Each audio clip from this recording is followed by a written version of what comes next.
اعوذ باللہ من الشیطان الرجیم بسم اللہ الرحمن الرحیم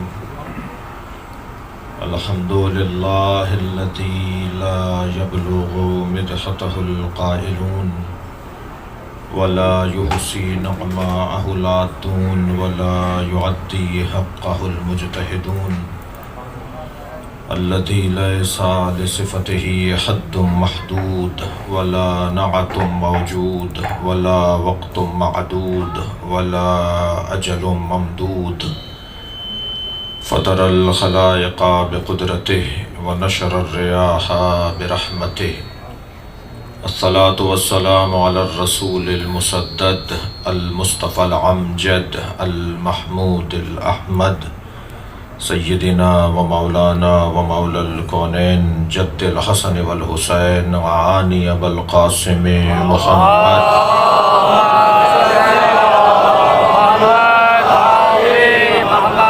وآلہ الطیبین الطاہرین المعصومین الذین قال اللہ انما یرید اللہ لیذہب عنکم الرجس اہل البیت ویطہرکم تطہیرا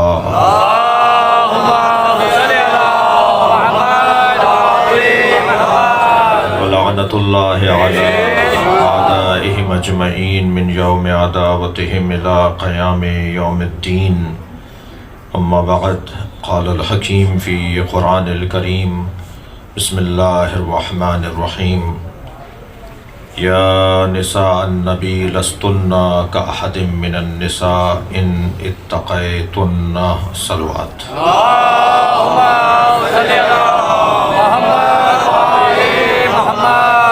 التماس کروں گا ایک سورہ فاتحہ 3 مرتبہ سورہ اخلاص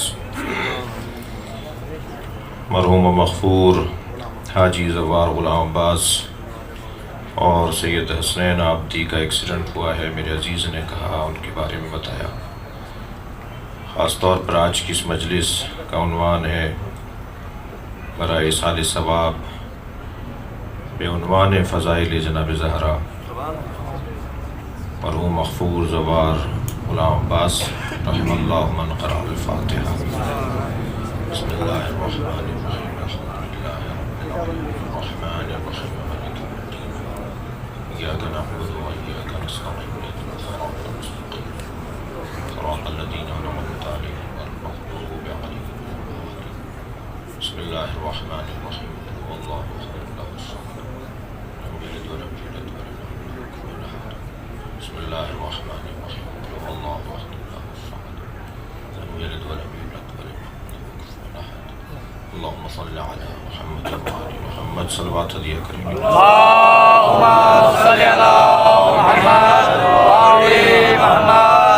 سورہ مبارکہ احزاب کی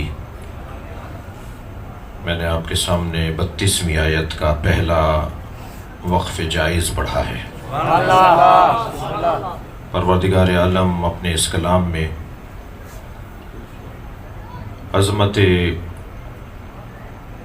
ازواج رسول کو بیان کر رہا ہے۔ قرآن مجید فارمولوں کی کتاب ہے، اصولوں کی کتاب ہے۔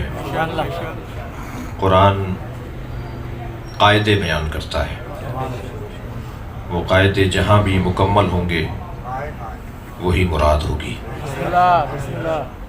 قرآن جغرافیہ کو بیان کرتا ہے مگر جغرافیہ کی کتاب نہیں ہے۔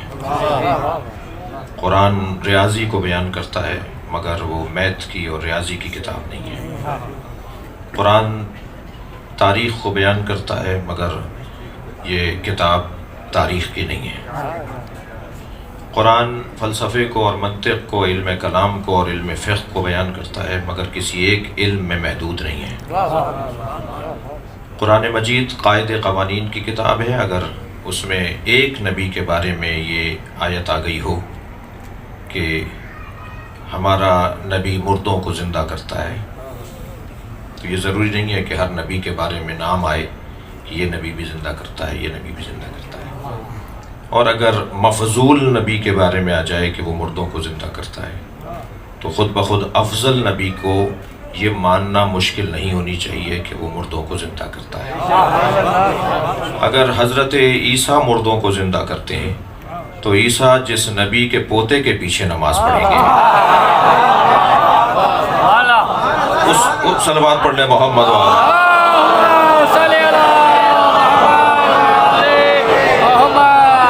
اگر عیسیٰ علیہ السلام بغیر باپ کے دنیا میں آ سکتے ہیں اور ماں کی عصمت کی گواہی بچپنے میں اور گہوارے میں دے سکتے ہیں، تو پھر جو عیسیٰ کی ماں مریم کے لیے بھی فخر ہے فاطمہ زہرا، ان کی گواہی میں اگر بچے آ جائیں تو پھر یہ خلاف قاعدہ کیسے ہوگا؟ یہ ایک باب ہے جس کے اوپر ہم کسی اور موقع پہ عرض کریں اور بیان ہو مکمل۔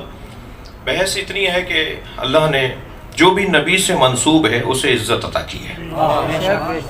اللہ چاہتا یہ ہے کہ جو بھی میرے نبی کے قریب ہو اسے عزت دی جائے۔ بات تو انسانوں کی اور صحابہ کرام کی اور ازواج مطہرات کی اور اہل بیت عصمت و طہارت کی بہت بڑی بات ہے۔ سرکار خیبر کے موقع پر جب مال غنیمت دیکھ رہے تھے تو ان میں ایک گدھا بھی تھا جو رسی چھڑا کر نبی کی طرف آ رہا تھا۔ صحابہ کرام نے روکا تو حضرت نے فرمایا اسے آنے دو، اور وہ قریب آ کر سرکار کے قدموں کا بوسہ لیتا ہے اور سرکار سے اپنی زبان میں بات کرتا ہے اور نبی اسے اپنی زبان میں جواب دیتے ہیں، یعنی نبی عربی میں جواب دیتے ہیں۔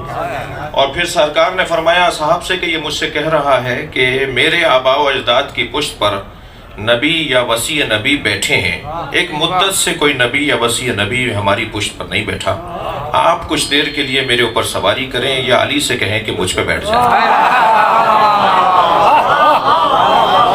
میرے مولا نبی نے کچھ دیر کے لیے اس پہ سواری فرمائی، اور سواری فرمانے کے بعد اپنے اصحاب سے کہا کہ آج کے بعد یہ میرا گدھا ہے اور اس کا نام میں خود سے رکھ رہا ہوں۔ نبی نے اس کا نام یافور رکھا۔ نبی کی سواریوں میں ایک سواری کا نام یافور ہے، کہ یہ میری سواری ہے۔ اور نبی کے بیٹھنے کی برکت سے وہ اتنا سمجھدار ہو گیا تھا کہ سرکار جب فرماتے تھے کہ فلاں صحابی کو بلا کر لاؤ تو یہ اسی کے دروازے پہ جاتا تھا، اور اگر اس کی پشت پر کوئی سامان رکھ دیتے تھے کہ فلاں کو دے کر آ جاؤ تو یہ اسی کو دے کر آتا تھا۔ بھائی میں زیادہ دیر اس موضوع پہ نہ رکوں، صرف ایک جملہ کہہ کے صفحہ پلٹ دوں کہ اگر کوئی نبی کی بات کو سمجھے تو میں اسے گدھا کیسے کہوں؟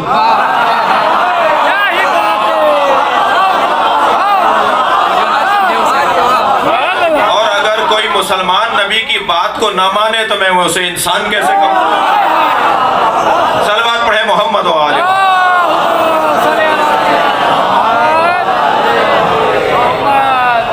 تو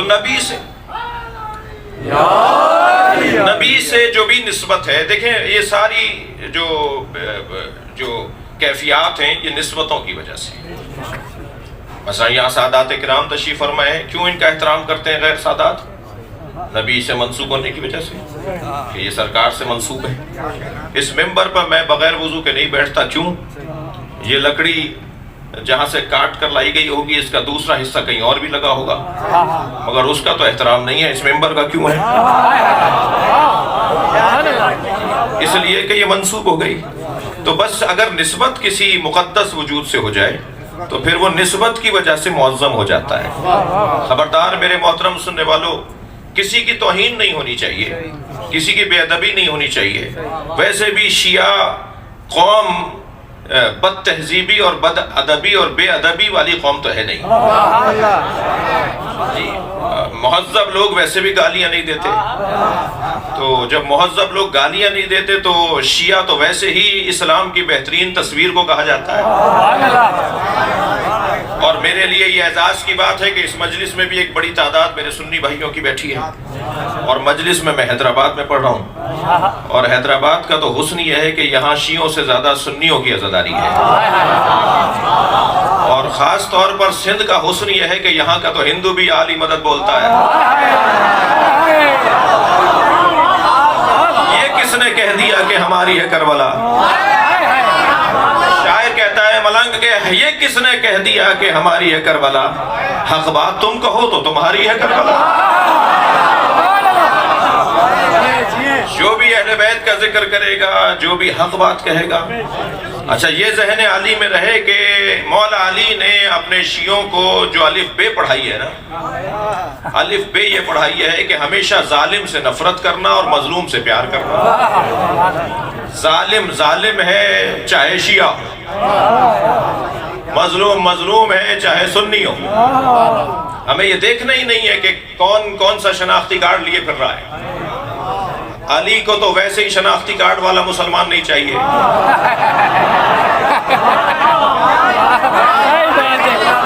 صلوات پڑھیں گے نبی کی ذات پر۔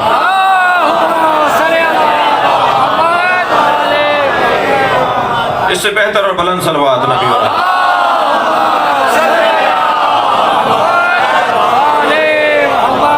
تو بحث اور گفتگو نسبتوں کی ہے، اور ہم نسبتوں والے لوگ ہیں، اور الحمدللہ اس نسبتوں کی تعظیم پر ہم غرور کرتے ہیں اور فخر کرتے ہیں۔ جی اللہ متکبر ہے، میں تو صرف ایک ہی بات سمجھا ہوں کہ اللہ متکبر ہے ہی اس لیے کہ اس نے علی اور محمد کو بنایا ہے۔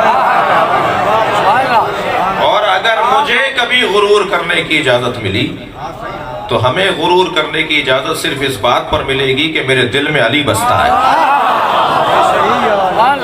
ہم کسی اور کو علی کے برابر نہیں مانتے۔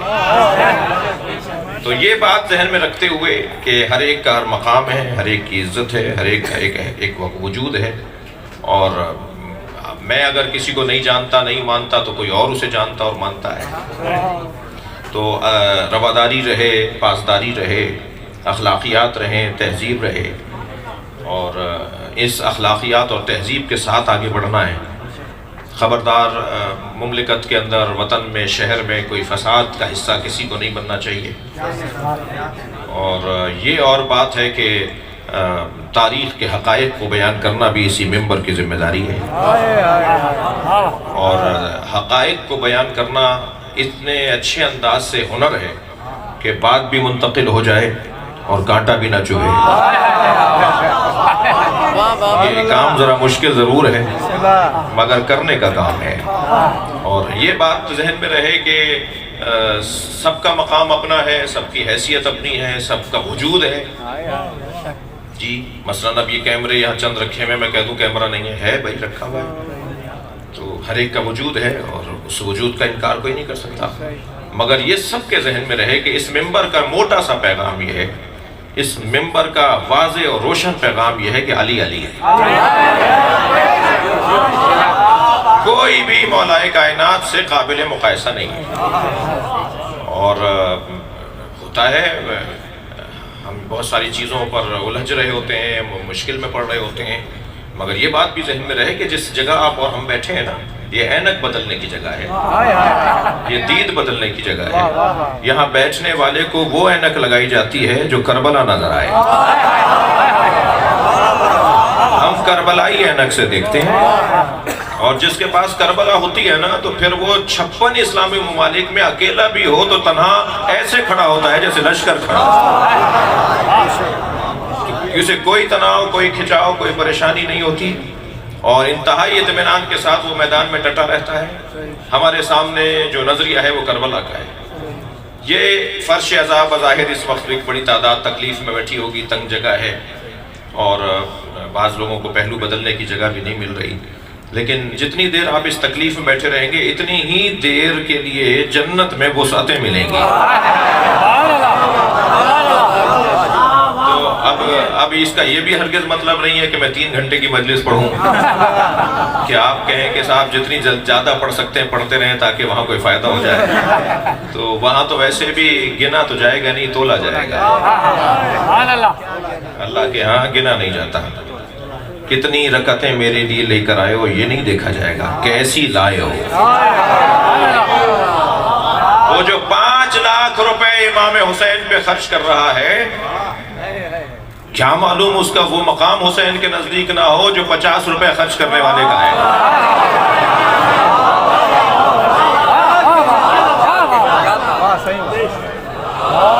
کیا معلوم کہ جس نے لاکھوں روپے خرچ کیا ہو وہ اتنی حیثیت والا نہ ہو اور 5 روپے دینے والے کے مقام زیادہ بلند ہو۔ تو یہاں پر خلوص کی بنیاد پہ تولا جائے گا۔ تو یہ جگہ جہاں ہم بیٹھے ہیں وہ اینک بدلنے کی جگہ ہے، دید بدلنے کی جگہ ہے۔ خبردار، بڑی گاڑی سے اترنے والا بڑا نہیں ہوتا، اور سائیکل پر آنے والا حقیر نہیں ہوتا، جس کے کپڑے مہنگے ہیں وہ امیر نہیں ہوتا، جس کا کالر ادھڑا ہوا ہے وہ ذلیل نہیں ہوتا۔ یہاں بیٹھنے والے اپنی اینکیں ٹھیک کروا کر جائیں، لمبے قد والا بڑا نہیں ہوتا۔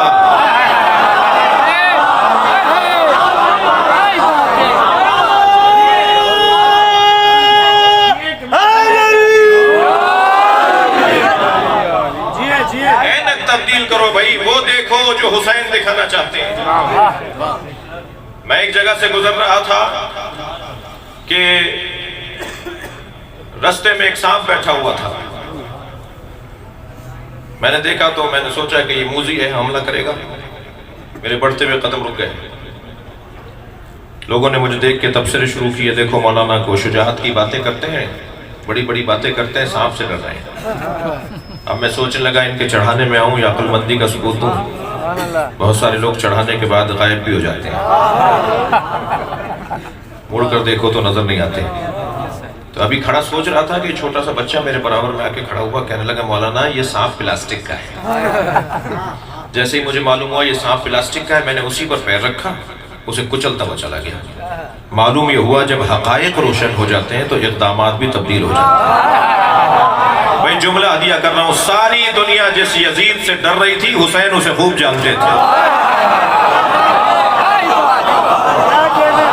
صلوات پڑھیں گے محمد و آل محمد۔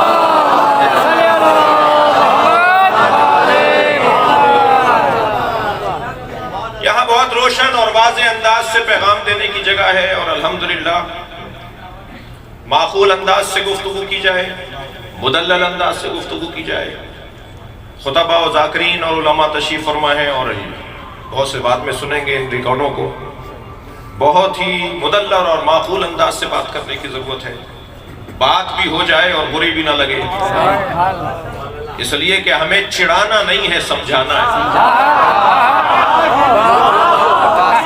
میں اپنے ان بچوں سے، ان جوانوں سے جو مکتب اہل بیت کی سفارت کر رہے ہوتے ہیں کالے کپڑے پہن کر، جب آپ کالے کپڑے پہن کے گلی کوچوں میں نکلتے ہیں نا، آپ ذکر حسین کے سفیر ہوتے ہیں۔ آپ کا حلیہ پکار کے بتا رہا ہوتا ہے یہ ماتمی جا رہا ہے، آپ کا لباس بتا رہا ہوتا ہے کہ یہ حسینی جا رہا ہے۔ تو اب ہمیں اپنے طریقے ایسے اپنانے ہیں، کسی سے اونچی آواز میں بات نہیں کرنی، کسی سے بد اخلاقی سے بولنا نہیں ہے۔ بھائی ہم اس علی کے ماننے والے ہیں کہ جس کا مارا ہوا جنازہ پکار کے کہتا تھا مجھے علی نے مارا ہے۔ اگر سر پر مارتے تھے تو برابر کا ہو کے گرتا تھا، دھڑ پر مارتے تھے تو برابر کا ہو کے گرتا تھا، ایک گرام کا بھی فرق نہیں ہوتا تھا۔ جس کی ضربت میں اتنی عدالت ہو اس کی حکومت میں کتنی عدالت ہو۔ ایسے ہی میرے اور آپ کے رویے بتائیں کہ یہ علی کا چاہنے والا ہے۔ پورا حیدرآباد، پورا علاقہ، پورا محلہ کہے کہ اپنی امانت، اپنا پیسہ، اپنے رقم، اپنے مثال پرائز بانڈ فلاں شیعہ کے گھر رکھواؤ، وہ خیانت نہیں کرتا۔ بازار میں اس دکاندار سے خریدو جو علی کا چاہنے والا ہے، معاملات اس سے طے کرو جو حیدر کرار کا ماننے والا ہے۔ شیعہ جھوٹ نہیں بولتا، شیعہ دھوکہ نہیں کرتا، اہل بیت کا چاہنے والا فریب نہیں کرتا، دو نمبر کام نہیں کرتا۔ کیا ہوا؟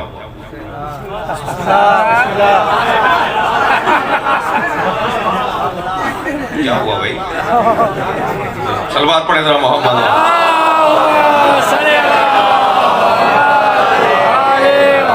اس سے بہتر اور بلند صلوات نبی کی ذات۔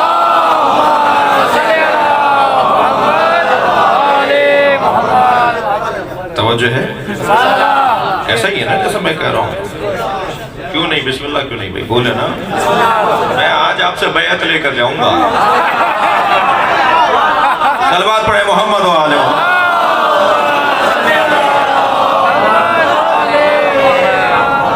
مولا عباس کی بیعت لے کر جاؤں گا۔ یہ قدیمی صدیوں پرانے علم کے نیچے بیٹھے ہوئے ہیں، اور ان علموں نے ہمیں بھٹکنے نہیں دیا، ورنہ یہ علم نہیں ہوتے نا تو نہ جانے ہم کون سے قبیلے میں ہوتے ہیں۔ جو لوگ علموں کی تعظیم یا علموں کی اہمیت کو نہیں جانتے، اللہ انہیں جانے گا۔ ادھر کہیے ذرا خاموش ہو جائیں، ادھر کہیے ذرا خاموش ہو جائیں۔ ایک صلوات پڑھے محمد و آل محمد، مل کر صلوات پڑھیں، مل کر صلوات پڑھیں۔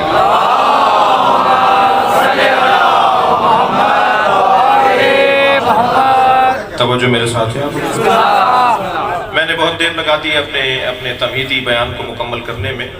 عرض اتنا کر رہا تھا کہ بات نسبتوں کی ہے، خبردار جو نبی سے نسبت رکھتا ہو اس کے لیے ہمیں اہتمام کرنا ہوگا، بات سمجھنی ہوگی، اور یہ بھی سمجھنا ہوگا کہ نسبتوں والے سب برابر نہیں ہیں، نسبتوں والے توجہ ہے سب برابر نہیں ہیں۔ اور میری پوری بات سنے بغیر کوئی اٹھ کے نہیں جائے، بہت سو کو تو جگہ ہی نہیں ہے جانے کی، لیکن پوری بات سنیں گے، کوئی ایسا نہ ہو کہ جی مولانا نے فلاں بات کہہ دی، میں جب پوری بات کر لوں گا تو شاید بات روشن ہو جائے گی۔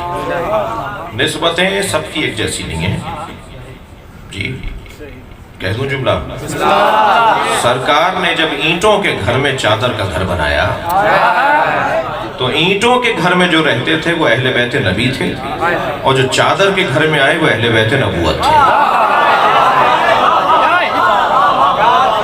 اور وہ اینٹوں کے گھر میں رہنے والی ایک بی بی نے چادر میں آنے کی کوشش کی تو سرکار نے چادر کھینچ کے فرمایا تم خیر پر ہو، اہل بیت میں نہیں۔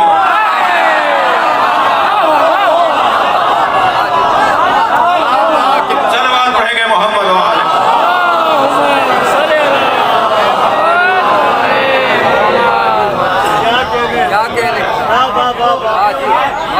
اصحاب تو بہت بڑی تعداد میں ہے رضوان اللہ تعالی علیہم، مگر سلمان ہے جی، منا اہل البیت کی منزلت پر فائز۔ اصحاب کا مقام بہت بلند ہے، مگر ابو ذر جیسا سچا زمین اور آسمان نے نہیں دیکھا۔ یہی ایک جملہ کہہ دوں، جس جیسا سچا زمین اور آسمان نے نہیں دیکھا وہ بھی مباہلے میں نہیں گیا۔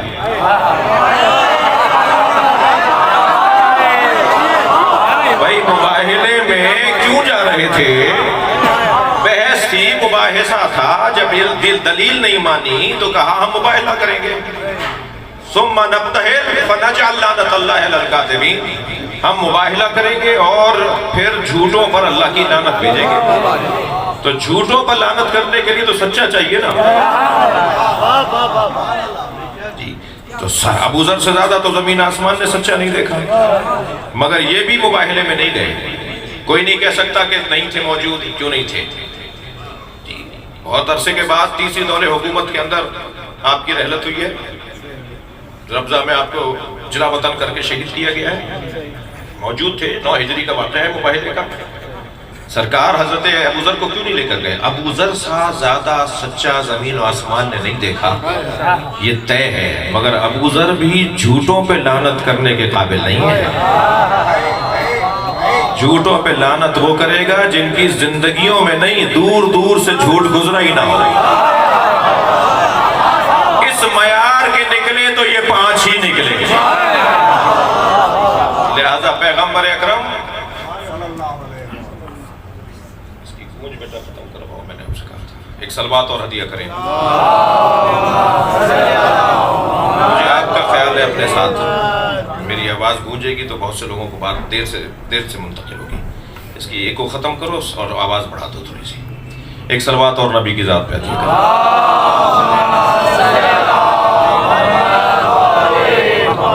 مجھے معاف کیجئے گا، میں نے یہ بات آپ کی وجہ سے کی ہے تاکہ بات اچھی منتقل ہو۔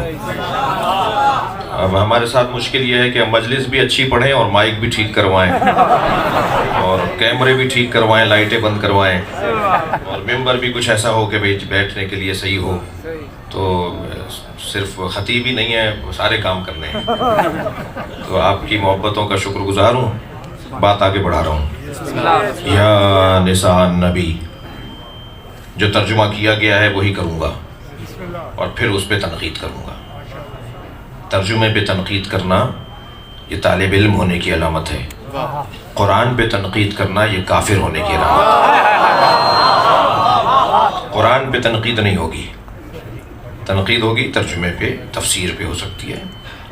جی یا نساء النبی، ترجمہ کیا اے نبی کی زوجاؤ، اے نبی کی بیویوں، لستن کاحد من النساء، تم عام عورتوں کی طرح نہیں ہو۔ جی بھائی نساء عربی کا لفظ ہے اور نساء عربی میں عورتوں کو کہتے ہیں، یہ ترجمہ آپ نے بیویوں کو کیا ہے۔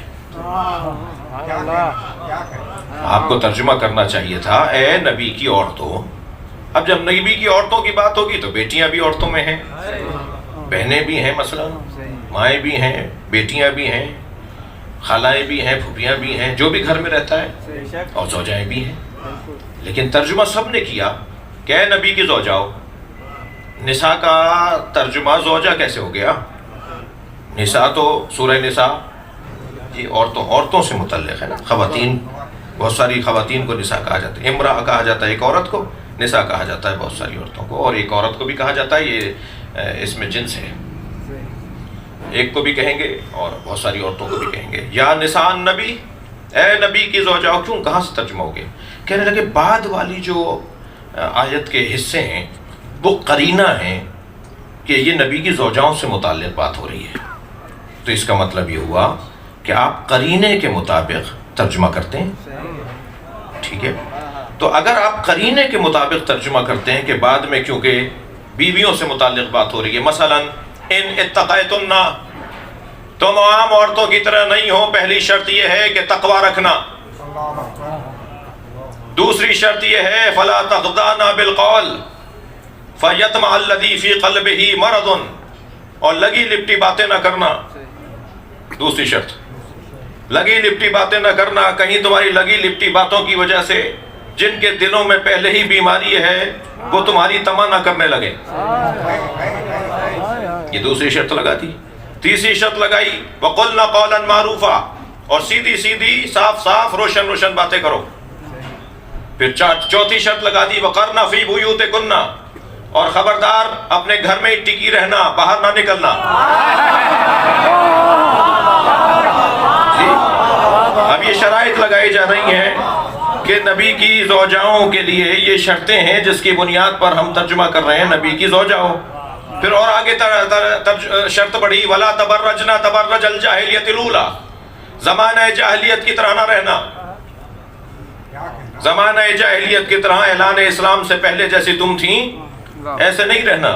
پھر آگے شرط بڑھی وَأَقِمْنِ الصَّلَاةَ، اور نماز کو قائم کرنا، وَآتِينَ الزَّكَاةَ، اور زکوٰۃ کو ادا کرنا، وَأَطِعْنَ اللَّهَ وَرَسُولَهُ، اللہ اور اللہ کے رسول کی اطاعت کرنا۔ ایک مرتبہ لہجہ بدلا، مگر وہ بدلے ہوئے لہجے کو میں بعد میں بدلوں گا، پہلے ذرا آیت کے پہلے حصے میں رہیے۔ آیت کے پہلے حصے میں دو آیتیں ہیں، یہ 32ویں اور 33ویں آیت سورہ احزاب کی۔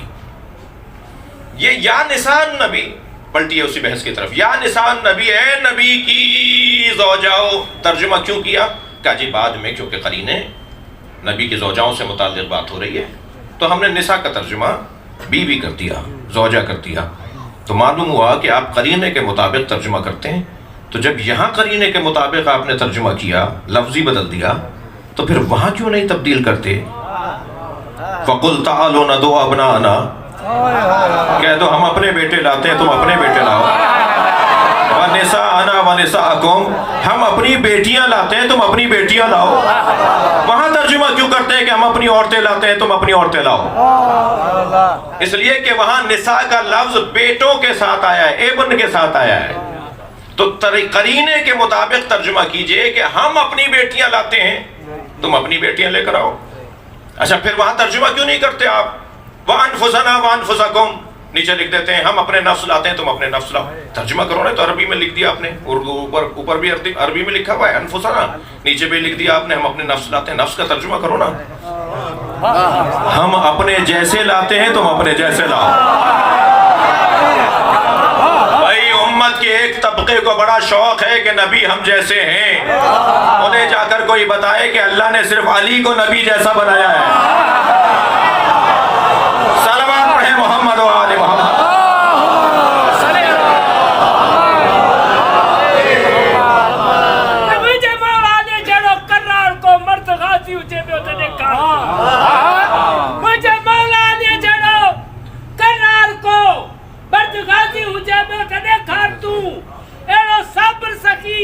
پوری دنیا اندر کو نمازی ہوجے میں تے دیکھار تو تے کیا فیصلہ سبھی قرآن ماں تے کیا فیصلہ سبھی قرآن ماں ای نبی پاک مرسل سونے جے فرمان ماں ایرو عدل علی ایرو علم علی ایرو قاضی ہوجے میں تے دیکھار تو تھکر جو پنجی گا تے سین گنا پنجی گا تے بیعت بلند کرے نعرہ حیدری آج بلند تر صلوات۔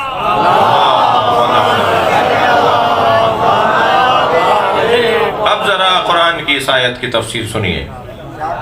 یا نساء النبی لستن کاحد من النساء، اے نبی کی زوجاؤ تم عام عورتوں کی طرح نہیں ہو، ان تمام احکامات پر عمل کرو، تقوی اختیار کرو، لگی لپٹی باتیں نہ کرو، گھر سے باہر نہ نکلو،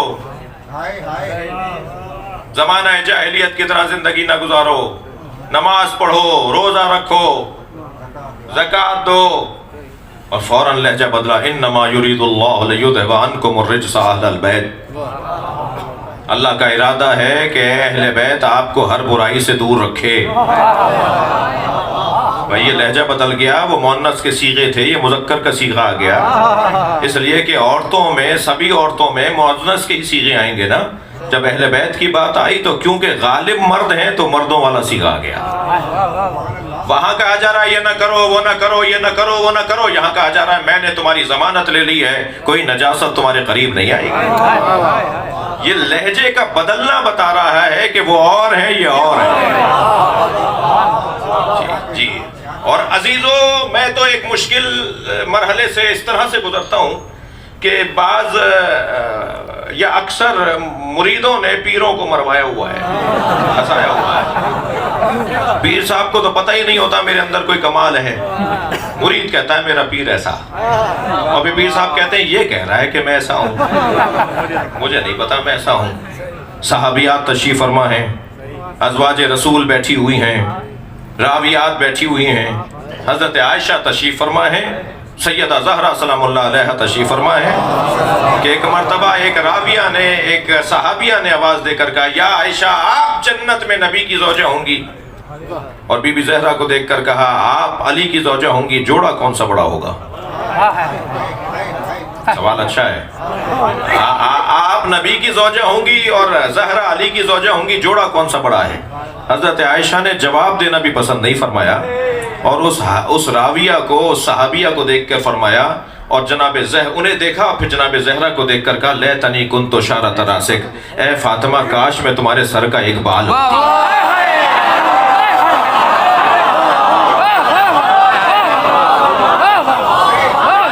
بھائی میں اردو میں مجلس پڑھ رہا ہوں، سندھی مکھے انڈیا، مگر میں اردو میں مجلس پڑھ رہا ہوں تو میں اردو کی چاشنی لینا چاہتا ہوں، یہ تو بال برابر بھی نہیں ہے۔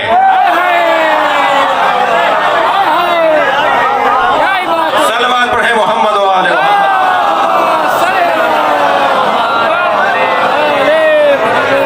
اس سے اونچی اور بلند صلوات۔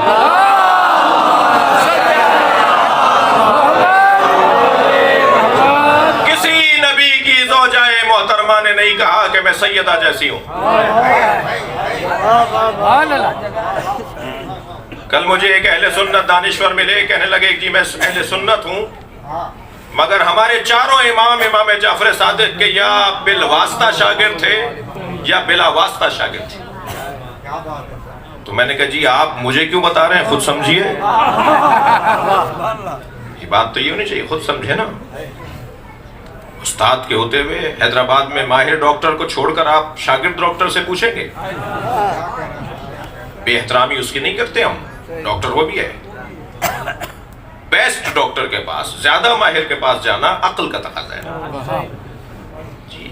امام اعظم ابو حنیفہ، پھر امام شافعی، پھر امام مالک، امام حنبل، یہ سب آپ ان کے اقوال کو دیکھیے اہل بیت کے باب میں۔ میں نے اگر اس باب میں رکوں نا تو بہت خطرناک وادی ہے۔ ہاں، اگر میں ان چاروں شخصیات کے بارے میں کہ اہل بیت سے ان کا کیسا تعلق تھا تو شاید لوگ جو ہے وہ ان سے نفرت نہ کرنا شروع ہو جائیں۔ جی ہاں، اگر ان کے بارے میں بتا دیا نا، زیادہ اقبال اور علامہ اقبال اور اہل بیت کو ایک صاحب بہت پڑھتے تھے، تو ایک بزرگ نے کہا جی علامہ اقبال نے جو اہل بیت کی شان میں کہا ہے نا وہ زیادہ نہیں پڑھو، لوگ علامہ اقبال سے نفرت کرنے لگیں گے۔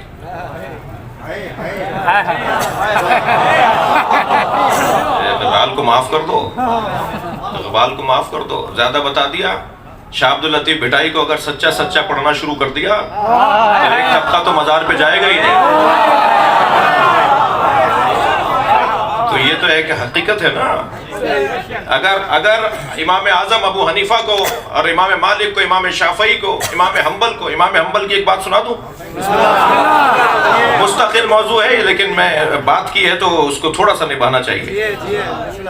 ایک امام حنبل کا مرید، ان کا مقلد، ایک شیعہ دوست کو لے گیا ان کے پاس اور کہنے لگا کہ امام یہ فرمائیے کہ جبریل نبی مکرم پر کتنی دفعہ نازل ہوئے؟ امام حنبل نے فرمایا 12,000 دفعہ۔ آیات تو 6,000 کچھ ہیں لیکن صرف آیتیں تو نہیں لاتے تھے نا جبریل۔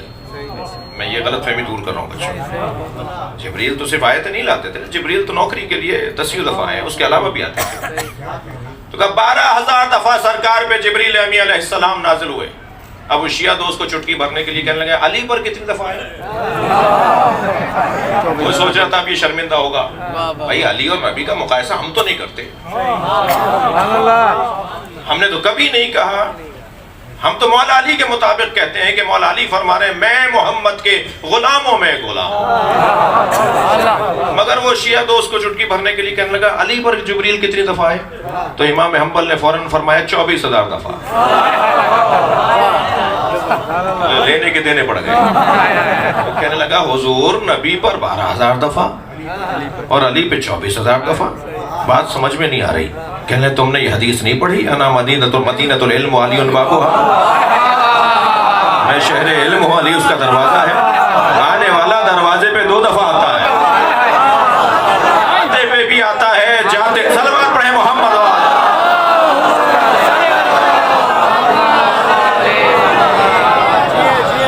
توجہ کر لیا؟ تو بحث یہ ہے، گفتگو یہ ہے کہ اصحاب محترم کسی محترم بی بی نے نہیں فرمایا کہ میں فاطمہ جیسی ہوں، کسی صحابی محترم نے نہیں فرمایا کہ ہم علی جیسے ہیں۔ تو جب ان جیسے نہیں ہیں تو ہمارا سارا مقدمہ اور ہمارا سارا جوش اور جذبہ اور ولولہ اور جذبات اور کیفیات اور خرچہ اور جان دینا اور آبرو لٹا دینا اور اپنا مال لٹا دینا صرف ایک ہی مقصد کی خاطر ہے کہ یہ ثابت کرتے رہیں، یہ اذان دیتے رہیں کہ علی جیسا کوئی اور نہیں ہے۔ اب اس کی راہ میں، اس رستے میں اگر کوئی FIR کرتی ہے تو میں FIR کٹنے والوں سے کہوں گا کہ پریشان نہ ہو، اس FIR کو ہار بنا کے پورے ملک میں گھومو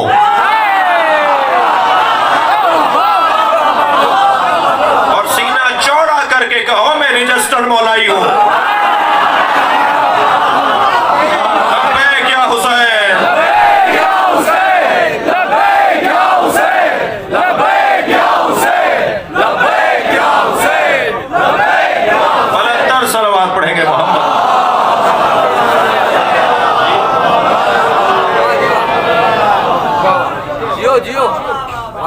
میں اپنے ان بچوں اور جوانوں سے کہہ رہا ہوں خبردار، اگر اب حیدرآباد میں کوئی FIR کٹوانے کے لیے ریلی پہنچی تو مجموع سے ہمیں نہیں ڈرانا۔ اب اگر کسی بھی شہر میں، اچھا مجلس میں حیدرآباد میں پڑھ رہا ہوں مگر حیدرآباد کے لیے نہیں پڑھ رہا، پیغام پورے پاکستان کے لیے، اگر کسی تھانے میں 4 آدمی جا کے بیٹھ جائیں کہ فلاں پہ FIR کاٹ دو، تو جو 3 دن پہلے ایک شوقین مفتی کی ویڈیو آئی ہے،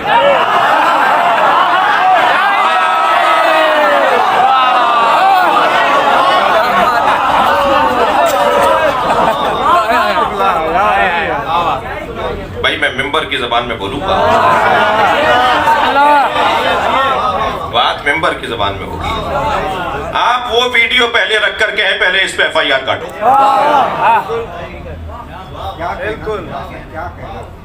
اتنی بڑی توہین کر دی حضرت عمر کی، 3 دن گزر گئے کوئی ریلی نہیں نکلی، اس کا مطلب یہ ہے تم حضرت عمر سے سچے نہیں ہو۔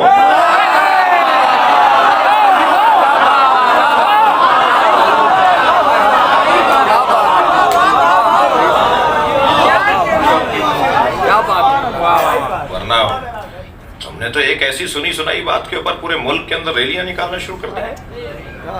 البتہ اس پہ مجھے کوئی پریشانی نہیں ہوئی تھی جی، ہمیں تو یہ اعزاز نصیب ہوا کہ کسی نے ہمیں علی کے نام پہ گالی دی، اور عزت کی بات ہے کہ، اور ہمارا تو طریقہ ہی کچھ اور ہے، ہمارا طریقہ واردات کچھ اور ہے۔ پاکستان میں ہمارا دشمن بے وقوف ثابت ہوا ہے، وہ ہمیں مار کر مسترب ہے، مر کے مطمئن ہے، کوئی تناؤ نہیں، کوئی پریشانی نہیں جی۔ الحمدللہ ہم اس ملک کے پرامن شہری ہیں، اور ایک طریقے سے جی رہے ہیں، اور ایک طریقے سے جینا چاہتے ہیں، اور یہ سب اداروں کو بھی پتا ہے، سب کو پتا ہے کہ سب سے زیادہ جو تعاون کرنے والی قوم ہے وہ الحمدللہ ہمیں۔ اور میں پھر معذرت چاہوں گا اپنے ان سنی بھائیوں سے جو مجلس میں بیٹھے ہیں، کہ میں جن کے لیے بات کر رہا ہوں آپ بھی سمجھ رہے ہیں میں کن کے لیے بات کر رہا ہوں۔ میں اہل سنت کے خلاف بولنا سوچ بھی نہیں سکتا، اہل سنت میری جان ہے،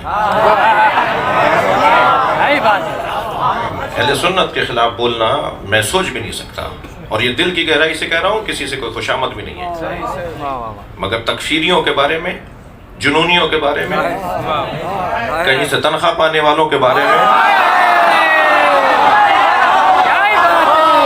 بات نہیں ہو رہی۔ وہ جو فساد پھیلانے والے لوگ ہیں وہ سب جانتے ہیں انہیں کون ہے، اور الحمدللہ ہمیں کوئی ٹینشن اور تناؤ نہیں ہے، ہمارے لیے نئی باتیں نہیں ہیں۔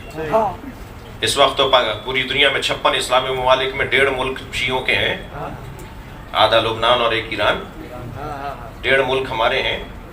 تو جب ہمارا کوئی ملک بھی نہیں تھا، یعنی حکومت بھی کہیں نہیں تھی، اس وقت ہمیں کوئی پریشانی نہیں ہوئی۔ ہمارے لیے تو عزت کی بات ہے کہ ہمیں کوئی شہادت کی موت ملے، ہم مصیبتیں مول لینے والے لوگ ہیں جی۔ کب تک جنازے اٹھاؤ گے؟ جب تک گھر پہ علم لگا ہوا ہے۔ کب تک مصیبتوں کا سامنا ہوگا؟ جب تک اذانوں میں علی ولی اللہ کہہ رہے ہیں۔ کسی نے زبردستی کہا ہے کہ علی ولی اللہ کہو؟ ماتم میں، عزاداری میں، جلوس میں، مجلس میں، نماز میں کوئی زبردستی کھینچ کے لایا ہے؟ ہم اپنے اختیار سے آئے نا، اختیار سے آئے تو پھر ہمیں قبول کرنا ہوگا ذمہ داریوں کو اور پریشانیوں کو، کوئی پریشانی نہیں ہے۔ اور میں ان باتوں کے ساتھ ریاستی اداروں سے بھی مخاطب ہوں کہ آپ جانتے ہیں کہ کون کیا ہے اور کیا کر رہا ہے، اور آپ انہیں لگام دیں، اور ہمیں ان باتوں سے کوئی فرق نہیں پڑتا۔ ہمیں تو اگر یہ والی باتیں بڑھی نا تو ہمیں اس کا فائدہ ہے۔ اب سے 50 سال پہلے آسٹریلیا میں امام بارگاہ نہیں تھے، امریکہ میں امام بارگاہ نہیں تھے، کینیڈا میں کوئی جلوس نہیں نکلتا تھا۔ تم نے پاکستان میں ہمیں اتنا مارا، ہم پوری دنیا میں ہمارا نقصان نہیں ہوا۔ یہ صحافی حضرات پوچھیں ان تکفیریوں کے سربراہوں سے کہ تم نے اپنا نقصان کیا یہ شیعوں کا؟ انہوں نے اپنا نقصان کیا ہے۔ کوئی کونسلنگ کرنے والا ہی نہیں ہے ان کی، کوئی انہیں سمجھانے والا نہیں ہے کہ بھائی اس بحث کو ختم کر دو۔ اور میں آپ بچوں اور جوانوں سے کہہ رہا ہوں تھوڑی اپنی عادت تبدیل کرو۔ اب اگر کوئی اس طرح کا ماحول بنے کہ کہیں 4 آدمی بیٹھ کر FIR کٹوانے گئے ہوں تو 50 جوان علاقے کے بزرگ سے بھی پوچھو نہیں، ان کے تعلقات ہوتے ہیں، وہ اجازت نہیں دیں گے۔ آپ علاقے کے بڑوں سے نہیں پوچھو، یہ 50 جوان کھڑے ہو جائیں اور تھانے میں جا کے بیٹھ جائیں کہ اب ہمارے حق میں بھی ایف آئی آر کٹو. تمہارے پاس ایف آئی آر کٹوانے کے لیے بڑا مواد ہے. پوری صحیح بخاری کے اندر 50 چیزیں تو میں نکال دوں گا توہین رسالت کی.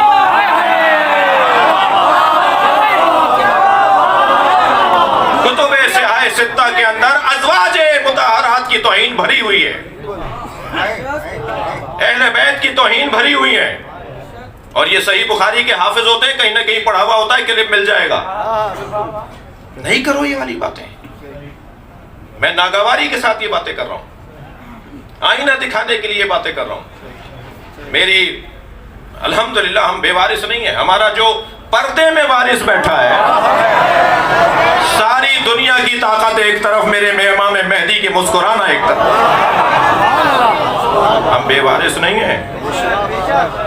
لہذا قوم سے مخاطب ہوں, اور حیدرآباد کی ایک بڑی مجلس ہے, ایک بہت بڑی تعداد میں مومنین شریک ہیں. اداروں کے لوگوں کو سمجھائیے, یعنی جو بھی متعلقہ ادارے ہیں, نام نہیں لے رہا, حساسیت ہو جاتی ہے, کہ یہ روش نہیں اختیار کرو, دباؤ میں نہیں آؤ کسی کے. جی ان سے کہو بھائی ایف آئی آر نہیں کاٹوں گا میں, اگر یہ والی ایف آئی آر کاٹوں گا کل وہ آ کے بیٹھ گئے تو کیا کریں گے؟ اچھا آپ کیونکہ جاتے نہیں ہیں نا, آپ کی تربیت نہیں ہوئی ہے, آپ اس مزاج کے نہیں ہیں نا, ہمیں یہ آتا ہی نہیں ہے. ہم جس گھڑے سے پانی پیتے ہیں انہوں نے وہ گھڑا دیکھا ہی نہیں ہے, ہمارا جو ذائقہ ہے انہوں نے چکھا ہی نہیں ہے, ہمارا معیار اتنا اونچا ہے وہ ہم اتنے نیچے آ کر بات ہی نہیں کرتے. میں یہ ناگواری سے باتیں کر رہا ہوں, واللہ میں ناگواری کے ساتھ باتیں کر رہا ہوں, ناپسند باتیں کر رہا ہوں آپ سے, اپنے مزاج سے ہٹ کر بول رہا ہوں. لیکن بہت ہو گیا. 1000 ایف آئی آریں کٹ چکی ہیں پورے پاکستان میں شیعوں کے خلاف. ان کے خطیب نہیں بول دیا, ان کے ذاکر نہیں بول دیا, یہاں بھرا پڑا ہے مواد. ہمارا مزاج نہیں ہے. لیکن اب میں آپ بچوں سے کہہ رہا ہوں, ٹھیک ہے مجھ سے پیار کر رہے ہو, میں اس کا شکریہ ادا کرتا ہوں. میں نے 10 جوانوں کو دیکھا ہے جو مجھے دیکھ دیکھ کے آنکھوں میں آنسو بھر رہے ہوتے ہیں, پیار کے آنسو. میں آپ کا شکر گزار ہوں, آپ مجھ سے پیار کر رہے ہو. میں آپ سے کہہ رہا ہوں, اب اگر حیدرآباد میں آپ کے علاقے میں کوئی اس طرح کی ایف آئی آر کٹے, 50 جوان جا کے تھانے میں بیٹھ جائیں, وہیں چائے وہیں پکوڑے منگوائیں, بیٹھے رہیں جب تک ایف آئی آر نہیں کٹے گی. ہم اٹھ کر نہیں آئیں گے جب تک اب ہمارے حق میں ایف آئی آر نہیں کٹے گی. یہ اداروں کو سمجھنے کی ضرورت ہے. توجہ ہے عزیزان گرامی, اللہ نے کرم کیا ہے میرے اوپر اور آپ کے اوپر کہ ہم معیار کے مطابق مانتے ہیں. ہم تو گھوڑا بھی اس لیے نکالتے ہیں کہ جانور بھی وفادار ہو تو ہمیں پیارا ہے, تو پھر انسان وفادار ہمیں کیوں پیارا نہیں ہوگا؟ ہم تو ویسے ہی ماننے والے لوگ ہیں بھائی. جی ہم محبت کرنے والے لوگ ہیں, ماننے والے لوگ ہیں, مگر معیار ہمارا اونچا ہے. کوالٹی معیار ہمارا پیمانہ بہت اونچا ہے. ہم مزاروں پہ جانے والے لوگ ہیں, مگر آپ کو ان مزارات پہ شیعہ کم اس لیے نظر آتے ہیں کہ یہ اتنا اونچا معیار رکھتے ہیں کہ حضرت شاہ لطیف بھٹائی کے مزار پہ جائیں یا تھوڑا سا پیسہ بڑھا لیں تو نجف چلے جائیں. کہتے ہیں تھوڑا پیسہ بڑھا لو, ان کے بھی مولا کو سلام کر کے آ جاتا. ہمارا معیار یہ اس انداز کا ہے. تو ہم مزاروں پہ جانے والے لوگ ہیں, مگر ان کے بھی جو مولا ہیں ان پر جانا, ان کے پاس جانا ہمارے لیے زیادہ تھوڑا سا خرچہ پڑتا ہے اور ہم وہاں پہنچ جاتے ہیں. توجہ کر لی. ہر جگہ ایک ہی آواز کے میرٹ پہ تقرری ہونی چاہیے, میرٹ پہ تبادلے ہونے چاہیے, میرٹ پہ داخلے ہونے چاہیے, میرٹ پہ پارٹی ٹکٹس ملنے چاہیے. ہم بھی تو 1400 سال سے مجلس اسی لیے کر رہے ہیں کہ نبی کے بعد میرٹ پہ ماننا چاہیے.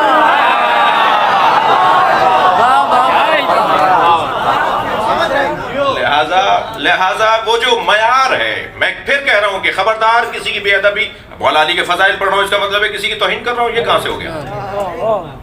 سیدہ کی فضیلت کا قائل ہو گیا, اس کا مطلب میں کسی کی توہین کر رہا ہوں, یہ کیوں سوچ لیا آپ نے؟ اور پھر ہم انہی سے پوچھ لیتے ہیں. 72 دفعہ تو ریکارڈ پر آیا ہوا ہے کہ حضرت عمر نے فرمایا اگر علی نہ ہوتے تو میں ہلاک ہو جاتا. ایک مشکل ترین مسئلہ حضرت ابوبکر کے زمانے میں آیا، مولا علی نے بڑھ کر کہا اس کا یہ جواب نہیں ہے، یہ جواب ہے۔ تو حضرت ابوبکر نے فرمایا لم تلد النساء مثل علی بن ابی طالب، کائنات میں کوئی عورت ہی نہیں ہے جس نے علی جیسا بچہ جنا ہو۔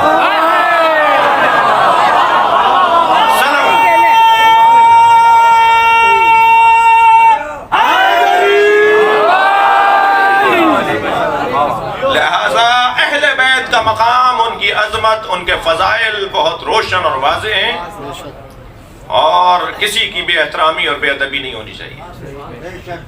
مجھے تو غرض صرف اہل بیت کی خوشنودی ہونی چاہیے۔ کسی بھی محترم صحابی نے، کسی بھی محترم خلیفہ نے یہ نہیں کہا کہ جنت دلواؤں گا، مگر میں اور آپ جس کے دروازے پہ جوتیاں سیدھی کرتے ہیں نا، وہ چھوٹے چھوٹے بھی ہوتے ہیں تو جنت کے جوانوں کے سردار ہوتے ہیں۔ محشر ان کے ہاتھ میں ہے بھائی، محشر ان کے ہاتھ میں ہے، قیامت ان کے ہاتھ میں ہے، قبر ان کے ہاتھ میں ہے۔ کہنے دیجئے کچھ لوگوں کو کہ فلاں افضل تھے اور فلاں مفضول تھے، ان کے کہنے سے ہو جائے گا کیا؟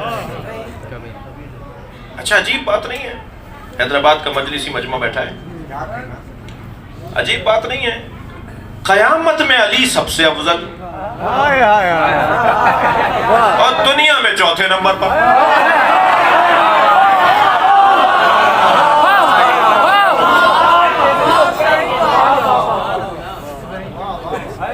ایک 50,000 سال کے برابر ہوگا، یہاں کے 50,000 سال کے برابر وہاں کا ایک دن ہوگا۔ جی 50,000 سال ہم میں سے کوئی نہیں رہا بھائی، کوئی بھی نہیں ہے 50,000 سال کا، یہاں کے 50,000 سال کے برابر وہاں کا ایک دن ہوگا۔ جہاں علی کو فضیلت حاصل ہے وہ یہاں کے 50,000 سال کے برابر وہاں کا ایک دن ہے۔ سب نے لکھا ہے، میرے مولا نبی نے فرمایا محشر میں علی میرے آگے چل رہا ہوگا۔ ایک صحابی محترم کی آواز آئی، یا رسول اللہ افضل آپ ہیں، علی آپ کے آگے کیسے چلیں گے؟ فرمایا تم نے مجھ سے نہیں سنا؟ علی صاحب و لوائی، علی میرا علمدار ہے، اور علمدار آگے چلتا ہے، صاحب علم پیچھے چلتا ہے۔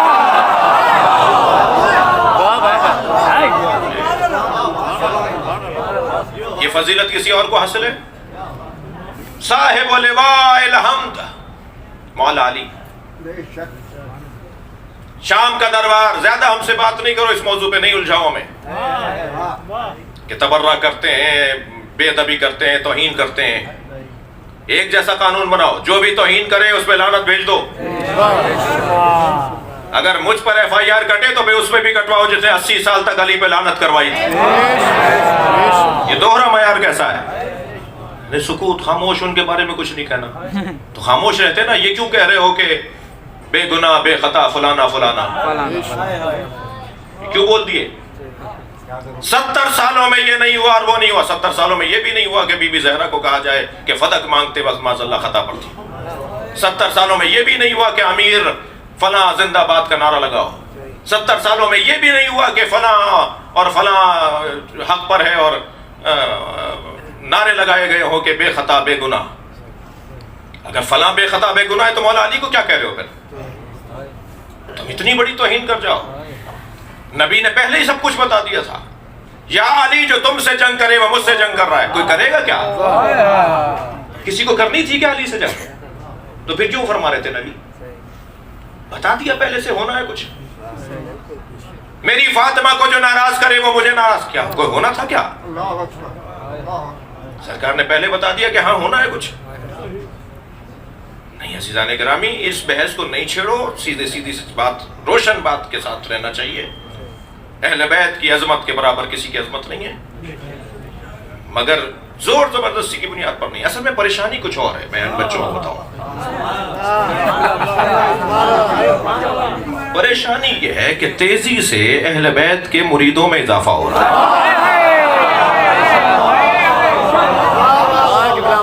اور ایک تعداد بڑھتی جا رہی ہے، ایک تعداد بڑھتی جا رہی ہے۔ اب اہل سنت حیدرآباد میں اکثریت اہل سنت کی عزاداروں کی ہے، مجھے ایک بہت بڑے حیدرآباد کے قدیمی پرانے خاندانوں میں سے خاندان قاضی فیملی کا ہے، ٹھیک ہے نا. وہاں قاضی فیملی کے ایک بہت معتبر شخصیت میرے ساتھ جہاز میں ان کے ساتھ تھا، تو مجھ سے کہنے لگی 400 پڑوں اور جلوسوں کا پرمٹ ہے حیدرآباد میں، 400 کا، اور 350 تو ہم سنیوں کے ہیں، صرف آپ شیعوں کے تو 50 ہیں. میرے لیے واقعاً معلومات میں اضافہ تھا. اور ان کا جی ہم سنیوں کے زیادہ ہیں. تو اب جب وہ سنی ماتم کر رہا ہوتا ہے، کالے کپڑے پہن رہا ہوتا ہے، علم نکال رہا ہوتا ہے، زلجنہ لے کر آ رہا ہوتا ہے، تو یہ کہتے ہیں یہ کیوں کر رہا ہو تم؟ یہ تو شیعہ کرتے ہیں. تو سنی کہتا ہے ٹھیک ہے میں بھی شیعہ ہو جاتا ہوں، علم تو نہیں چھوڑوں گا، زلجنہ تو نہیں چھوڑوں گا. تو بھائی تم تو ہمارا بھلا کر رہے ہو. جو ہم مولوی حضرات شیعہ مولوی تو کچھ کر، بھائی ناراض نہیں ہو جاتا، ہم کہاں کچھ کر رہے ہیں بھائی، ہم تو کچھ کر ہی نہیں رہے. جو جس معنی میں کہہ رہا ہوں وہ خود بخود مجمع بڑھتا جا رہا ہے. کہاں سے آ رہا ہے مجمع؟ کہہ لیں جی وہاں پر ہمیں ایک چپتا ہوا جملہ ملا کہ یہ جو تم معلم اٹھاتے ہو، یہ جو تم زلجنہ نکالتے ہو، یہ تو شیعہ کرتے ہیں. ان کا جی ٹھیک ہے میں علم نہیں چھوڑوں گا، میرے پردادا سے نکلتا آ رہا ہے، میرے 7 پشتوں سے زلجنہ نکلتا آ رہا ہے، تو میں یہ نہیں چھوڑوں گا، شیعہ ہو جاتا ہوں. تو نہیں کرو یہ والی باتیں، یہ محبت کی باتیں ہیں. پہلے بھی کہہ چکا ہوں کہ خاص طور پہ سندھ کا اور پنجاب کا کچھ حصہ اس حسن کا حامل ہے کہ یہاں یہ نہیں پوچھا جاتا کہ تم سنی ہو یا شیعہ، یہاں محبتوں والے لوگ ہیں جی. یہاں قلندر کی وادی کے لوگ ہیں، شاہ عبداللطیف بھٹائی کی وادیوں کے لوگ ہیں. یہ پیار بھرے لوگ ہیں، محبت بھرے لوگ ہیں، اور یہ عقیدتوں والے لوگ ہیں. لہٰذا ان وادیوں کے اندر اس طرح کی جو ماحول بنایا جا رہا ہے، اس کے اوپر میں اپنے عزیزوں سے اور اپنے محترم سنی علماء کرام سے، ہمارے محترم لوگ ہیں، ان سے گزارش کروں گا کہ یہ آپ کو بھی متاثر کر رہے ہیں. کچھ لوگ ان کے دھوکے میں نہیں آئے، یہ کل بھی آپ کو نقصان پہنچا چکے ہیں. یہ کچھ دن کی دوستی ہے آپ کی، ان کی کچھ دن بعد آپ پشیمان ہوں گے. ان کے ساتھ دوستی نہیں کریں، یہ کسی اور ایجنڈے کے اوپر ہے. الحمدللہ پاکستان سنی نے سوچا تھا، شیعہ نے بنایا تھا. علامہ اقبال نے سوچا تھا، قائد اعظم نے بنایا تھا. ہم دونوں کا یہ ملک ہے، ہم سنیوں کا بھی ملک ہے، ہم شیعوں کا بھی ملک ہے. اور کوئی شیعہ ہو نہیں سکتا کہ وہ سنی نہ ہو. اگر شیعہ واقعی ہے تو وہ سنی بھی ہے، اور کوئی سنی نہیں ہو سکتا جو شیعہ نہ ہو. لہٰذا یہ ہمیں شناخت کا ذریعہ ضرور ہے، لڑنے کا عنوان نہیں ہے. پیار سے رہیں، محبت سے رہیں، جو جیسا کر رہا ہے اسے ایسا کرنے دیں. شریعت کی پامالی کے اوپر تذکر دیں. اگر شریعت کے خلاف کوئی بات کر رہا ہے تو اسے سمجھائیں کہ یہ شریعت کے خلاف ہے، وہ مان جائے گا.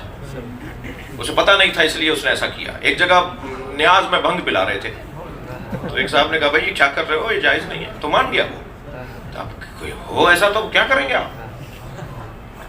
ٹھیک ہے، مگر کاؤنسلنگ کی ضرورت ہے، تھوڑا سا پیار سے بات کرنے کی ضرورت ہے. اور جگہوں پر بھی بہت سارے کام ہوتے ہیں، اور بہت ساری جگہوں پر بہت سارے کام ہوتے ہیں. تو اس کا یہ مطلب تو نہیں ہے کہ اس سسٹم کو ہم خراب باطل کرتے ہیں. ان سے بات کرنے کی ضرورت ہے. مزاروں پر کیا کچھ نہیں ہوتا. یہ پیر حضرات کتنے رضی اللہ تعالیٰ عنہ ہیں مجھے پتا ہے. تو ہر جگہ ان کو بھی سمجھانے کی ضرورت ہے. ادھر شیعہ شکل میں اگر کوئی عزاداری کی شکل میں کوئی غلط کام کر رہا ہے اسے سمجھانے کی ضرورت ہے. خبردار گناہگار سے نفرت نہ کرنا. جو داڑھی نہیں رکھتا اس سے نفرت نہیں کرو، اس سے بات کرو. جو نماز نہیں پڑھتا اس سے نفرت نہیں کرو، اس سے دوستی کرو.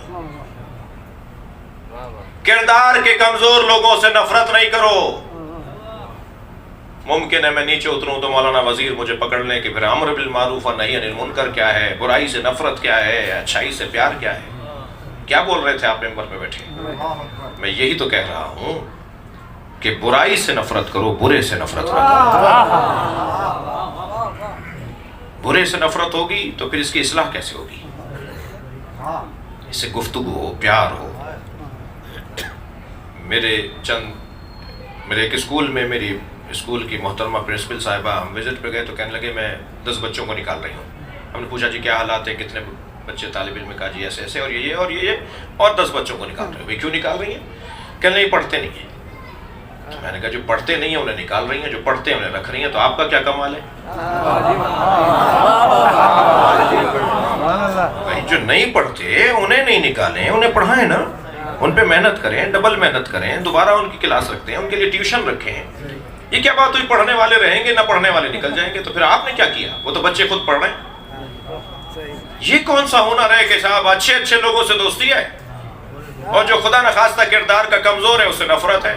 ہنر تو یہ ہے کہ اس سے دوستی کرو، البتہ مضبوط ہو کے جانا، کہیں اسی جیسے نہ ہو جاؤ، ہاں خطرناک بھی ہے تھوڑا سا۔ تو دوستی کرنے سے پہلے خود کو مضبوط بنایا جائے۔ برے سے، تھک تو نہیں رہے بھائی، برے سے نفرت نہیں کرنی، برائی سے نفرت کرنی۔ لہٰذا اس مجلس میں بیٹھ کر اگر کوئی گناہگار آنسو بہاتے ہوئے حسین مولا سے کہہ دے مولا اب فلاں گناہ نہیں کروں گا، تو حسین کو یہ اختیار ہے کہ ماضی کے گناہوں کو معاف کرواتا ہے۔ کسی کے پاس یہ اختیار نہیں ہے، نبی کے پاس یا نبی کی اولاد کے پاس یہ اختیار ہے کہ وہ گناہگاروں کو معافی دلوا دے۔ عزیزو، ابو بصیر جا رہے ہیں حج کرنے، بصرے کے رہنے والے ہیں ابو بصیر، موت کی مجلس ہے اس لیے روایت سنانا چاہ رہا ہوں۔ میرے مولا صادق کے شاگرد ہیں، امام باقر امام سجاد کے شاگرد ہیں۔ پورے محلے میں ایک ایک دروازے پر جا کے ابو بصیر نے جا کر اجازت لی، میں حج کرنے جا رہا ہوں، مجھے اجازت دو، مجھے معاف کر دو۔ ایک دروازہ بجایا، دوسرا بجایا، ایک دروازے پر پہنچے، ہاتھ رک گیا، کیونکہ خیال آیا کہ اس گھر میں تو فلاں شخص رہتا ہے جو پورے محلے میں سب سے برا آدمی ہے، ساری برائیوں کا مرکز یہ گھر ہے، سارے گناہوں کا مرکز یہ شخص ہے، سارے شہر میں جتنے بھی خامیاں خرابیاں برائیاں اس کی وجہ سے۔ دروازہ نہیں بجایا، آگے چل گئے، بعد والا دروازہ بجا دیا۔ جب دوسرے دن ان کا سفر شروع ہونے لگا اور پورا محلہ رخصت کرنے کے لیے ابو بصیر کو رخصت کرنے شہر سے باہر آیا، تو اس مجمع میں وہ شخص نظر آیا جس کا دروازہ ابو بصیر نے نہیں بجایا تھا۔ قریب آ کے کہا ابو بصیر میں اس قابل تو نہیں تھا کہ آپ مجھ سے اجازت لیتے، مجھ سے کہتے کہ میں حج پہ جا رہا ہوں، ہاں میں بہت برا آدمی ہوں، مگر ابو بصیر میں آپ کی خدمت میں اس لیے آیا ہوں کہ جب آپ مکے میں حج مکمل کر کے مدینہ پہنچیں اور میرے مولا صادق کی خدمت میں پہنچیں تو مولا کو میرا سلام کہیے گا، اور مولا سے کہیے گا مولا کیا مجھ جیسوں کی بھی کوئی معافی، کوئی بخشش ہے؟ مجھ جیسے بھی معاف ہو سکتے ہیں۔ ابو بصیر کہتے ہیں کہ میں مکے میں جب حج مکمل کر کے مدینے پہنچا تو میرے پاس پورا صندوق تھا جو امام کو ہدیے، تحفے، نذرانے بھیجے تھے بصرے کے لوگوں نے۔ ایک ایک کو میں آواز دے کر کہ مولا فلاں ابن فلاں نے آپ کے لیے یہ ہدیہ بھیجا ہے، مولا فلاں نے آپ کے لیے رومال بھیجا ہے، مولا فلاں نے یہ خط بھیجا ہے، اور ہر امانت لیتے ہوئے امام فرماتے تھے کوئی اور پیغام، کوئی اور پیغام۔ میں نے سارے پیغامات دے دیے تو امام نے فرمایا وہ سلام بھی تو پہنچا جو بصرے کے ایک گناہگار نے مجھے بھیجا ہے۔ ابو بصیر کہتے ہیں ہاں مولا اس نے آپ کو سلام کہا ہے اور یہ کہا ہے کہ امام سے پوچھ کر آنا کیا مجھ جیسوں کی بھی بخشش ہے۔ امام نے فرمایا ابو بصیر جب اب واپس جاؤ سب سے پہلے اس کے دروازے پہ جانا اور اسے جا کے کہنا تمہارے امام نے تمہیں جواب سلام بھیجا ہے۔ جب ابو بصیر اور میرا پھر یہ پیغام دینا، ایک پیغام اور حضرت نے دیا۔ جب یہ پہنچے تو وہ ان کو دیکھ کر رونے لگا، ابو بصیر میں کہاں اور آپ کہاں، آپ میرے دروازے پر آ گئے؟ کہا امام نے آپ کو سلام کا جواب دیا ہے اور تمہارے سلام کا وہ انتظار کر رہے تھے۔ ہاتھ پیر کانپنے لگے، سچ کہہ رہے ہو؟ میں نے ایک سوال کیا تھا، کہا امام نے تمہارے سوال کا جواب بھی بھیجا ہے۔ امام نے کہا ہے کہ تم ایک وعدہ ہم سے کرو کہ آئندہ گناہ نہیں کرو گے، جو ماضی میں ہوا سو ہوا، جو گناہ تم نے کیے۔ ایک وعدہ میں صادق تم سے کرتا ہوں کہ جنت کی ضمانت میرے پاس ہے، میں تم سے وعدہ کرتا ہوں میں تمہیں جنت میں لے کے جاؤں گا۔ ابو بصیر کہتے ہیں کہ جب میں نے یہ پیغام دیا تو وہ رو رہا تھا۔ 6 مہینے کے بعد مجھے خبر ہوئی کہ وہ بیمار ہے اور مرنے تک پہنچ چکا ہے، جان کنی کی حالت میں ہے۔ کہ میں اس کے گھر گیا تو اس کے بچوں نے بتایا کہ یہ قومے میں بے ہوشی میں غشی میں ہیں، ڈاکٹروں نے طبیبوں نے کہہ دیا ہے کہ یہ اب ٹھیک نہیں ہوں گے۔ ابو بصیر کہتے ہیں کہ میں اٹھ کے جانے لگا تو پیچھے سے اس کی آواز آئی، میں نے مڑ کر دیکھا تو وہ آنکھیں کھولے ہوئے مجھے پکار رہا تھا۔ کہنے لگا ابو بصیر بس ایک بات سنتے جاؤ، میں نے 6 مہینے اپنے وعدے پہ عمل کیا، گناہ نہیں کیے، یہ میں بے ہوش نہیں تھا، امام جنت کی سیر کرا رہے تھے، امام نے بھی اپنا وعدہ پورا کر دیا، یہ کہہ کر اس کا دم نکل گیا۔ عزادارو کیا معلوم کہ کسی گناہگار سے میں نفرت کروں اور اس کا معاملہ اپنے مولا سے ٹھیک ہو جائے، تو میں کہاں کھڑا ہوں گا؟ اس لیے مجھے چاہیے کہ میں اگر کوئی برائی کسی میں نظر آئے تو اس سے جا کر بات کروں، اسے سمجھاؤں، اور پھر ہمارے پاس تو بخشوانے کے لیے بہت بڑا وسیلہ ہے، اور وہ وسیلہ غم حسین ہے۔ آیت اللہ وحید خراسانی فرماتے ہیں اگر کوئی گناہگار مجلس میں بیٹھ کر روئے اور رو کر چلا جائے تو تمہیں حق نہیں ہے اسے پہلے جیسا گناہگار کو، کیا معلوم اس نے اپنے مولا سے رابطہ کر کے اپنی معافیاں لے لی ہوں اور اب وہ پہلے جیسا انسان نہ رہا ہو۔ چلیے عزادارو اپنے ذہنوں کو ذرا مدینے لے چلیے۔ مدینے میں ایک گھر سے دھواں اٹھ رہا ہے، مگر عزادارو وہ دھواں چولہے کے جلنے کا نہیں ہے، وہ دھواں دروازے کے جلنے کا ہے۔ دروازہ بھی معمولی دروازہ نہیں ہے جس پہ نبی کھڑے ہو کے سلام کرتے تھے، دروازہ وہ دروازہ ہے۔ سورہ نور کی جب یہ آیت نازل ہوئی فی بیوت اذن اللہ ان ترفع ویذکر فیہا اسمہ، جن گھروں میں اللہ کا نام اور اللہ کا ذکر کیا جاتا ہے، اس کا نام لیا جاتا ہے، ان گھروں کی تعظیم کرو۔ اصحاب نے پوچھا یا رسول اللہ وہ گھر کون سے ہیں جن کی تعظیم کا حکم ہے؟ سرکار نے فرمایا بیوت الانبیاء، وہ انبیاء کے گھر ہیں۔ حضرت ابوبکر کی آواز آئی علی اور بطول کا گھر بھی ان میں سے ہے؟ میرے مولا نبی نے بے ساختہ فرمایا نام من افضلہا، یہ ان سارے گھروں میں افضل گھر ہے۔ جو سارے گھروں میں افضل گھر تھا کیا اسے جلایا جائے گا؟ کیا اس پہ لکڑیاں لائی جائیں گی؟ کیا اس دروازے کو آگ لگائی جائے گی؟ اجرکم اللہ، آپ کی آوازیں بلند ہو رہی ہیں، چند جملے سن لیجئے۔ عزادارو یہ دروازہ معمولی دروازہ نہیں ہے، یہ بی بی بھی معمولی بی بی نہیں ہے۔ میں ایک روایت آپ کو سناؤں، اہل سنت کے عالم دین نے عجیب روایت لکھی ہے، تفسیر روح البیان علامہ اسماعیل حقی جلد نمبر 8 صفحہ نمبر 114 پر عجیب روایت لکھ رہے ہیں۔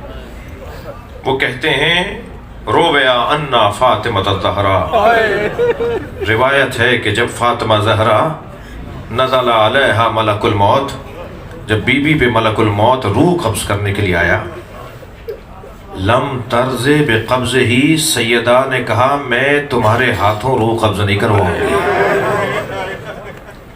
بی بی راضی نہیں ہوئی کہ ملک الموت میری روح قبض کرے، سیدہ نے ملک الموت کو واپس کر دیا۔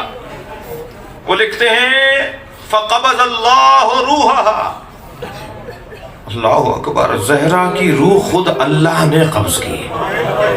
ایک سنی عالم دین کا حوالہ دے رہا ہوں آپ کو، یہ معمولی وجود نہیں ہے۔ جس کے دروازے پر ملک الموت اجازت مانگتا ہو، جس کے دروازے پہ نبی کھڑے ہو کے سلام کرتے ہو، اس دروازے کو جب جلا دیا نا تو ایک سردار نے کہا اپنے غلام سے اسے لات مار کے گرا دے۔ جب غلام قنفذ نے لات ماری تو دروازہ سیدہ پہ جا کے گرا، اور عزادارو سیدہ دروازے کے نیچے تھیں۔ ایک شخص کہتا ہے ہم گھر میں گھس رہے تھے، میرا پیر دروازے پہ پڑ رہا تھا تو مجھے احساس ہوا کہ دروازے کے نیچے فاطمہ ہے۔ سخت روایت سنا رہا ہوں، مجھے احساس ہوا کہ دروازے کے نیچے فاطمہ ہے، تو میں نے یہ سوچا کہ اس کا مقام بہت بلند ہے، تو پیر ہٹایا مگر علی کا بغض غالب آ گیا اور میں نے دروازے پر پیر رکھ دیا تو آواز آئی فضا میرا محسن شہید ہو گیا۔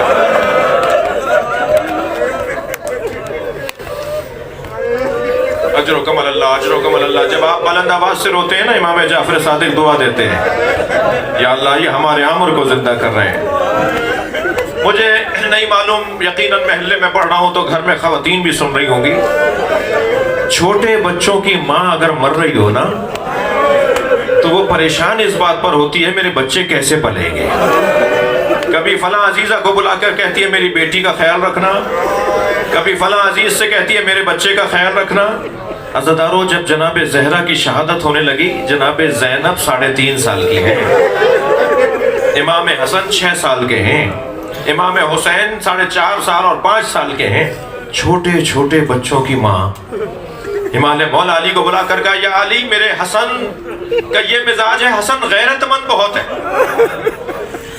یا علی میرے حسین کو پیاس بہت لگتی ہے، اس کے کھانے اور پانی کا خیال رکھنا۔ فرمایا یا علی، میری زینب بھائیوں کے سامنے بھی بغیر چادر کے نہیں آتی ہے، میری زینب کے حجاب کا خیال رکھنا۔ اجرکم اللہ، اجرکم اللہ۔ جو رونے آئے اپنی آوازوں کو آزاد کریں گے، میں 2-3 منزلیں لے رہا ہوں۔ یہ وصیتیں فرما رہی ہیں مولا علی سے، میرے بچوں کا خیال رکھنا۔ اللہ اکبر۔ عزادارو، اگر چھوٹے بچے کے سامنے اس کی ماں کو کوئی جملہ کہے، کوئی بات کہے، تو وہ بچہ ماں سے لپٹ کے روتا ہے، اور اگر باپ نظر آ جائے تو کہتا ہے بابا اس نے اماں کو یہ کہا ہے۔ اللہ اکبر۔ کہاں کہاں میرے مولا حسن نے برداشت کیا۔ مولا کائنات کا صبر دیکھیے۔ ایک ملنے والا مجھ سے کہنے لگا میں نے اپنی زوجہ کو تھپڑ مارا، 3 دن بعد میں نے اپنی بیوی سے معافی مانگی، مجھے معاف کرو میں نے تمہیں مارا۔ تو میری زوجہ، وہ کہتے ہیں میری زوجہ کہنے لگی آئندہ کبھی ایسا ہو غصے پہ قابو نہ پا رہے ہوں تو اتنا ضرور خیال کیجیے گا میرے بچوں کے سامنے نہ ماریے گا۔ جب آپ مار رہے تھے میری بیٹی دیکھ رہی تھی، اور بیٹی 3 دن سے بخار میں ہے اور ایک ہی بات کہتی ہے اماں آپ کو بابا نے مارا۔ عزادارو، امام حسن ایک گلی سے نہیں گزرتے تھے، جب وہ گلی آ جاتی تھی راستہ بدل دیتے تھے۔ کسی نے پوچھا مولا آپ اس گلی سے کیوں نہیں گزرتے؟ فرمانے لگے میں کم سن تھا، گلی میں ماں کے ساتھ گزر رہا تھا، ایک شخص نے میری ماں زہرا پہ ہاتھ اٹھایا تھا، جب اس گلی میں آتا ہوں مجھے وہ منظر یاد آ جاتا ہے۔ اجرکم اللہ، اجرکم اللہ۔ بہت گریہ ہو گیا، مجلس ہو گئی۔ فرمایا علی میرے حجرے میں حسین کو بھیج دیجئے۔